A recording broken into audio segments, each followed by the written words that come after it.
In zdaj predlagam, da nas ne bo čas, čeprav smo ga imeli malo več prehitev in da damo možnost še tretjemu referatu, da pride do izraza, da bi prišli na nov referat in potem še kakšno vprašanje, upam, da ni nič narobe.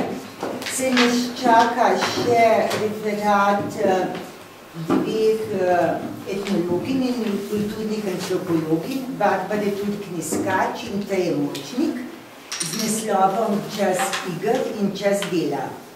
Podobe otroštva, kot jih je za preteklo stoletje izrisala slovenska etnologija. Tukaj bodo pa te odnosi odraslih do otrok in družinskih odnosih in še kakšnih drugačnih, pa še nadgradili tisto, kar se je izrisalo na fotografijah. Prosim.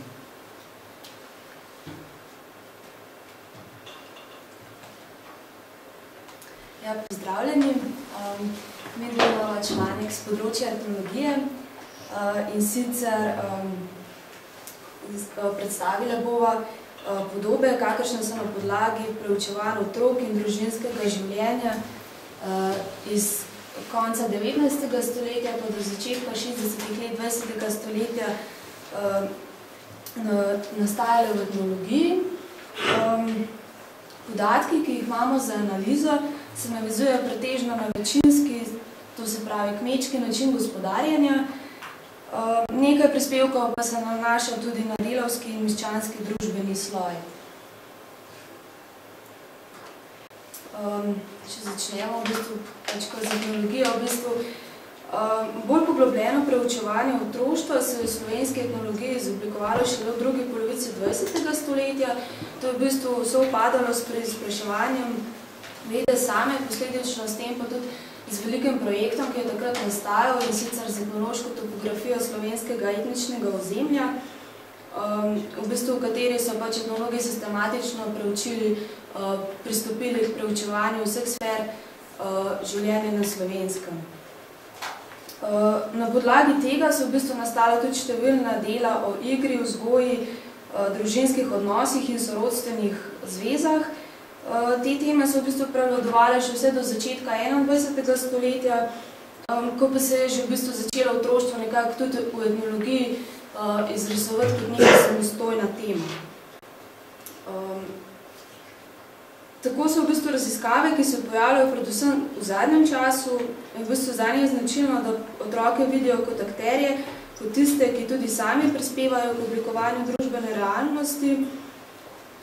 Se pravi, če bi nekoč recimo bistveno predvsem to, kako starši vzgajajo otroke, se pravi ta starševska perspektiva, je danes pomembno tudi vprašanje, kakšen je lasten prispevek otrok pri tem, kako se otroci sami vključujejo v vzgojni proces.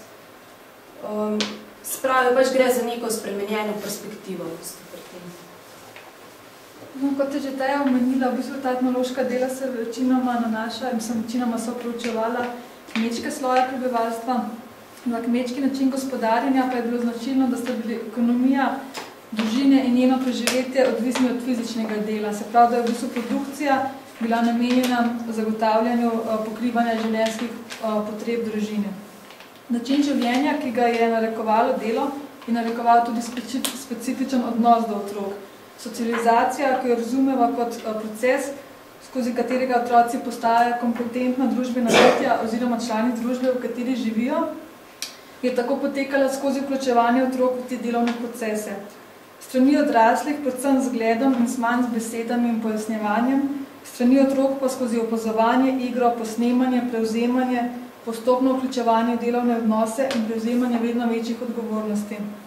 Tako da tukaj je tudi vprašanje v bistvu tega aktivnega oziroma pasivnega otroka, ker mogoče se nam zdi iz današnje perspektive, da so se včasih odrasli premalo oziroma manj ukvarjali z otroci, kot se danes, je bilo pa zato mogoče toliko več v bistvu tega aktivnega na otroku samem in se ga verjetno tudi drugače dojema, kot pač ga dojemamo danes. Ta participacija otrok v družinski ekonomiji se začela z manjšimi nalogami in obveznostmi in je potem postopno prehajala na zahtevnejše naloge. Tako da v bistvu so med 3. in 4. letom otroci začeli prinašati drva, pasti živino, snažiti v hiši Potem nekje med 5. in 7. letom pa so že prevzeli bolj odgovorne naloge, naprimer čuvanje mlajših sorojencev, in z vpeljevanjem v delo se je brezskrbno otroštvo končalo nekje okrog 10. leta. Čeprav so tudi delavski otroci poznali določene delovne obveznosti, so bile pač v primerjavi z dolžnostmi kmečkih otrok te precej manjše in so imeli veliko več prostega časa. Med najvišjimi družbenimi sloji pa je bilo fizično delo izrazito zaničevano, otrok naj bi se predvsem igral in šolal. No, ko govorimo o otroškem delu, je potrebno najprej ločiti delo v domačem okolju oziroma pač delo doma od zaposlovanja otrok. Pri zaposlovanju otrok gre predvsem za izkoriščanje otroške delovne sile, medtem ko lahko pri delu v domačem okolju v bistvu poleg ekonomskih koristi govorimo tudi o številnih vzgojnih lastnostih. Naprimer, s tem so si otroci prizgajali vrednote, kot so odgovornost, delavnost, vztrajnost, sodelovanje. Učili so se tudi družbenih in spolnih vlog, skratka na kratko, pridobivali so znanje in veščine potrebne za samostojno odraslo življenje in tudi za preživetje. Kot tudi nakazujejo antropološke raziskave, se pač ta sama starost, ko v bistvu se otrokom pripisujejo določene sposobnosti, se v bistvu spreminja tako skozi čas, kot skozi družbeno-kulturna okolja, kar lahko pogosto navežemo prav na vprašanje otrok v družinski ekonomiji in šele, ko otrok izgubil vlogo v produkciji za preživetje družine, je postal cenjen predvsem iz čustvenih razlogov, se pravi, se je iz proizvajalca doktorin spremenil v potrošnika. Tudi ta ideja, da otroci delajo, da otroci se igrajo, odrasli pa delajo, je značilna za določen tip otroštva, ki izhaja iz določenega zgodovinskega in kulturnega konteksta. To mnenje, da je otroku igra potrebna, igrača pa nuja, se je v bistvu širilo od višjih knjižnim socialnim slojem. Te ločnice med igro, učenjem in delom pa so dejansko pogosto nejasne oziroma se prepletajo. Na splošno velja, da so kmečki otroci ob delu imeli malo časa za igro, vendar etnološko gradivo dokumentira številne raznovrstne igre, od besednih iger, različnih rab telesa, skupinskih iger z gibanjem v prostoru, fantazijske igre, miselne igre, igre z vlogami. Imeli so kmečki otroci tudi predvsem doma narejene igrače, med kupljenimi pa srečamo predvsem punčke, konjičke na kolesih, vozičke, sicer pa so največ pripomočkov za igranje našli v svoji neposredni okolici, se pravi v naravi. Če se ostavimo še pri šoli, šola je v bistvu že v začetku 20. stoletja delovala kot tujek, ki se je nekako vrinil med starše in otroke in vsak dan časovno, teritorijalno in delovno in miselno ločeval. V bistvu je kot taka posegla tudi v te socializacijske procese, ki so v bistvu temeljili na vključevanju skozi delo, ker v bistvu sta še pogosto dom in vaška skupnost imela pomembnejšo vzgojno vlogo od šole, ker so otroci v njem pridobivali vrednote in navade sveta odraslih ter znanje starejših generacij in so tudi pač te delovne obveznosti so pogosto v bistvu postavili na prvo mesto, tako da je šola nekako bila na drugem tiru. Potrebno pa je opozoriti na povezavo med odnosom do šolanja in ekonomskim položajem družin, kar na primeru mursko-soboških družin prikaže Brunoš. Slabši, kot je bil ekonomski položaj družine, otroci so morali več delati, šolanje je imelo manjšo vlogo, premožnejši sloji pa so v bistvu že maksimalno vlagali v šolanje otrok, kar jim je predstavljalo zagotovilo za nadaljnje blagostanje in gospodarski razvoj družine. Odnos za šolanje se je spreminjal tudi skozi čas. Nekako bi v splošnem lahko rekli, da se modernizacija, mehanizacija kmečkega dela, opuščanje obdelovalne površine od konca 40 let dalje spremenili tudi način življenja, socialne razmere in delovne ritme. Tako da v bistvu v obdobju po drugi svetovni vojni so otroci delali manj. S spremenjenim načinom življenja se je spremenil tudi odnos do dela in s tem do šolanja otrok, ki je v bistvu začelo vedno bolj dobivati na teži.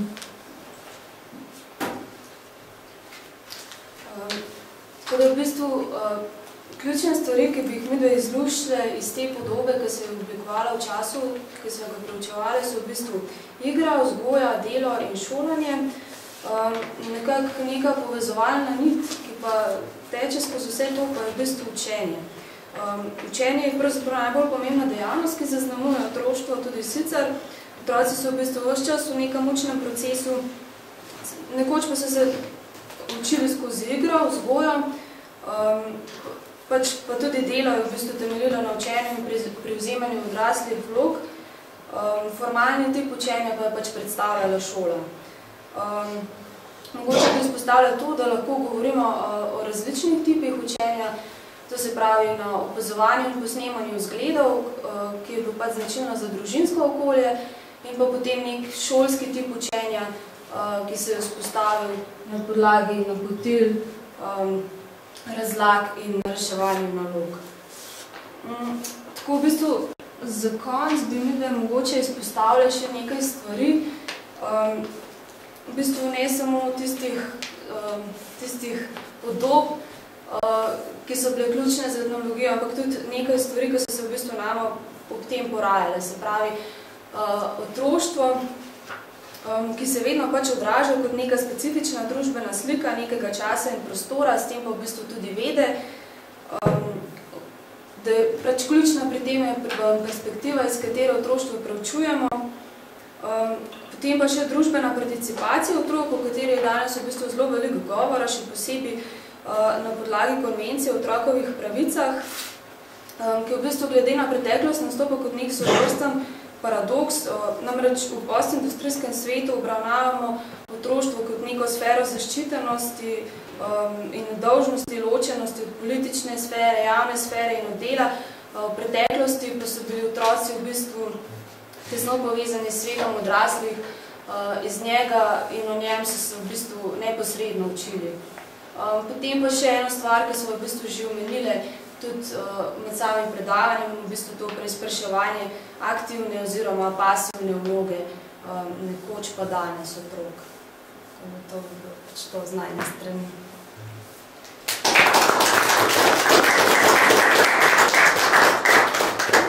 Najlepša hvala tudi za to predavanje. Se mi zdi, da je lepo se vklopilo in dopolnilo prejšnje dva vsebinska sklopa in zdaj pa predavateljici sta postavili tudi nekaj izhodišč za razmislek, mogoče ima kdo kakšno vprašanje, kakšno razmišljanje tudi v prejšnjem referatu. Jaz sem se tako malo radovedna. Kjera dela etnološka sta pogledali, no, da sta svoje bili brumnasta? Ja, za to analizo smo v bistvu se osredotočili predvsem na dela, ki se nanašajo direktno pač prav na otroštvo, ampak so pač te monografije, ki so v bistvu bolj na način življenja in v katerih v bistvu najdemo kakšno poglavje ali pa tako po fragmentih med vrsticami. V bistvu Makarovič, Marija, potem Borut Bruman, Ravnik, te bratje, sestre, Ja, zbornik vse vse referenci. Ker je v bistvu veliko del, ki smo primer nanašali na otroke, predvsem skozi mogoče folkloro, teh v bistvu pač kot materialne, te v bistvu kultura otrok, pesmi, ne. V bistvu so mi obravnavali bolj ta o načinu življenja, ki govorijo pač v preteklosti. To, da pa v bistvu teh del je predvsem ta etnografski intervju, se pravi, v bistvu so podatki pridobljeni na podlagi intervjujev s starejšimi sogovorniki, ne. Ker v bistvu, mislim, ta dela, ki smo jih podavljali, se pravi, gre za podatke, ki so pridobljeni na ta način. Ja, druge niste mogli, ne, ker še ni napisano, mislim. Ja. No, če lahko jaz kar stavek nadaljujem, ravno to sem hotela reči, da sem zelo vesela, da se tudi etnologija zaveda pomena šolstva v sklopu otroštva in tudi sicer, ker seveda so v raznih delih drobci o tem, ampak do zdaj ni bilo nekega takega večjega poudarka z etnološke strani. Je pa res, da ko sem jaz pred 15 leti prišla v Slovenski šolski muzej, sem prišla samo zato, ker sem tudi zgodovinarka. Ne, ker takrat etnologe še niso jemali resno, da bi se ukvarjali tudi s tovrstnimi temami. Ampak ravno to obratno sem pa zdaj vesela, da etnologija tudi širi te svoje meje. No, mislim, to na zahodu je že drug, ne, learning technology. Ja, absolutno, ne, samo v našem slovenskem prostoru. Ja, to je res. Se mislim, da ima etnografski muzej že velike rezerve, ne, za podobne raziskave. Ja, sigurno. Veliko pričevanj, fotografij, zbranih predmetov. Mislim, se to je pač učila. Nekje treba začeti, ne, ja, seveda. Ker tudi pač najpogosteje se v bistvu, kar se takih referenc tiče, je pač Alenka Puhar, ki v bistvu je pač sploh ne v knjigi, da se etnologija sploh s tem ne ukvarja na prvi pogled, res ne, se pravi, ampak v bistvu s tem, da začneš malo brskati, ne, se zna zelo veliko podatkov, mislim, da iz teh del, ki so že napisana tudi dobiti. Je pa res, da se direktno ni tako ukvarjala s tem, ne, tako da, ja. Mislim, tako da ne. Jaz bom počela malo še tako, če je sploh še čas dodala, da se zdi, da je tako težko je interpretirati. Zdaj otrok, recimo v 19. začetku 20. stoletja delo ali se igral, ne? Mislim, pa zakaj je bilo eno in drugo ali pa kje je bila aktivnost, pasivnost in tako. To je zelo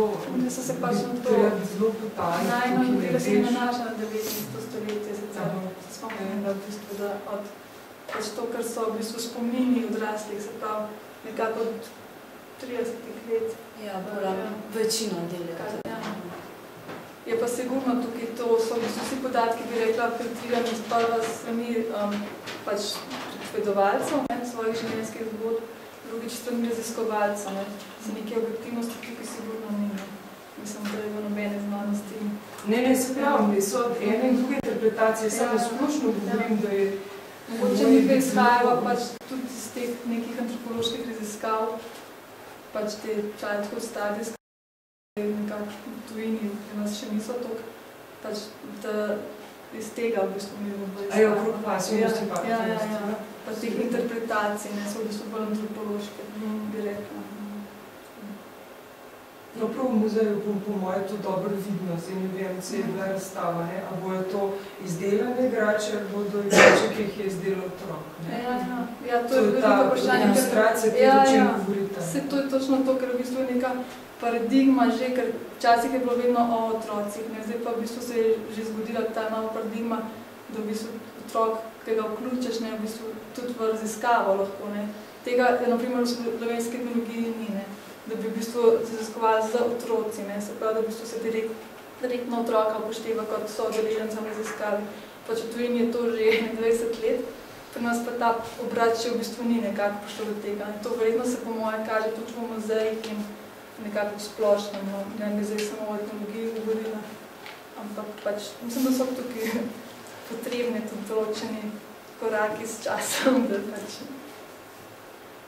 Jaz bi še nekaj dodala, no, da kar se tiče podeželja, ker sem že starejša, pa vem, da so bili v bistvu ta dela, so bile ločena, deklice so bolj pomagale v kuhni pa mami, pa na njivi, dečki so imeli pa v hlevu, pa ta bolj fantovska dela, tako da recimo so bila določena dela, ko naj jih punčke ne bi delale, oziroma ta določena dela, ki naj jih fantki ne bi delali. Pa še to, da med tednom je bilo v bistvu, nas je, tudi če smo domov prišli iz šole, nas je čakal listek, južna je na Šporhetu, vi pa pridite na to in to nivo. V glavnem, nedelje so bile pa res raj za nas otroke, takrat smo se pa lahko igrali in smo tudi te igre imeli družabne, in se recimo pač sovrstniki smo se dobili. Pa tudi tako je, kar se pa tiče tega vprašanja, ali je bilo to igra, določeno delo ali ne, je pa glede na to, da bi recimo določeno delo pa res v bistvu lahko vzel kot igro, če je bil v vasi kakšen majhen otrok, ne, in so ga potem ta pač kolegica pripeljala, smo potem v bistvu vsi se na tistem otroku učili neke bodoče vloge mame, ne. Tako da to je bila pa nekje ta moment igre, ker to smo pa vzeli kot igro. Tisto je bilo pa na njih treba okopavati, ti smo vzeli pa kot delo. Hvala lepa za misli, ki so dopolnjevale to predavanje. Zdaj, če